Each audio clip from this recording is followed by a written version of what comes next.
শুধু বন্ধুরা কেমন আছেন সবাই? আজকে সবাই ভালো আছেন। তো এখানে দেখতে পাচ্ছেন একটি ভাই লাগছে এগুলো ডিলিট হয় না, কি করব বলেন। তো এখানে দেখেন কিছু ছবি সে পোস্ট করেছে, your post May content graphic content. তো 24 ডিসেম্বর 2024 সালে এটা দেখেন ডিলিট হয়েছে কিনা। 2 নম্বর দেখেন একটা দেখা অপশন আছে এখানে, ইওর ভিডিও বাবা তোমাকে আমার আজ একটিবার দেখার জন্য হৃদয়টির ভিতরে হাহাকার করছে। তো এটা এখানে বলছে যে 23 আগস্ট 2023 সালে এটা ক্লোজ হয়ে গেছে। এটা কিন্তু আর ওপেনে নাই। যেটা ওপেন আছে সেটা নিচে লেখাই আছে যে ওপেন। 3 নাম্বারটা ওর ভিডিও 2014 সালে 21 আগস্ট গ্রেনেড হামলা।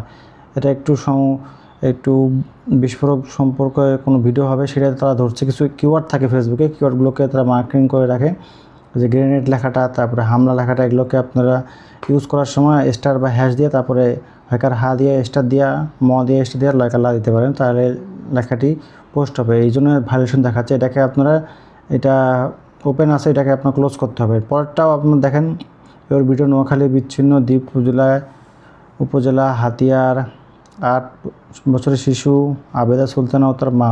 এটা দেখেন 19 জুলাই 2022 থেকে এখন ওপেন আছে। এটাকে আপনি ক্লিক করে এটাকে কী বলছে ওটাকে ডিলিট করলে ডিলিট করে দেবেন ভিডিওটি, অথবা সাউন্ডের ক্ষেত্রে সাউন্ডটাকে অ্যাকসেপ্ট করে দিলে এটা ক্লোজ হয়ে যাবে। নিচেরটাও কিন্তু ওপেন আছে, এটা কিন্তু এখনও ক্লোজ হয়নি। এর ভিডিও দোষারা সব আপার, যাই হোক এটা ক্লিক করে এখানে অপশন শো করবে। আপনি এই ভিডিওটা ডিলিট করতে চান বা এটাকে রাখতে চান, রাখলে এটা কমিউনিটি গাইডলাইন্স হিসাবে সেটাকে অ্যাকসেপ্ট করে তারপরে রাখতে হবে। বা কিছু দেশে এটা কান্ট্রি ব্লক করে দেবেন, সেই হিসাবে আপনার এটাকে ডিলিট করতে হবে। খালি আপনার উপরে 2টা মনে হয় ক্লোজ হয়েছে, নিচে 3টা এখনও ক্লোজ হয়নি। সেটাকে আপনার ক্লিক করে দেখতে হবে যে এটাকে কী বলছে তারা। এটাকে ডিলিট করতে বলছে। এটা কিন্তু একটা ওয়ার্নিং। এই ওয়ার্নিং থাকলে কিন্তু মনিটাইজেশন আপনারা পাবেন না ফেসবুকে। তো আশা করি আপনারা বুঝতে পেরেছেন।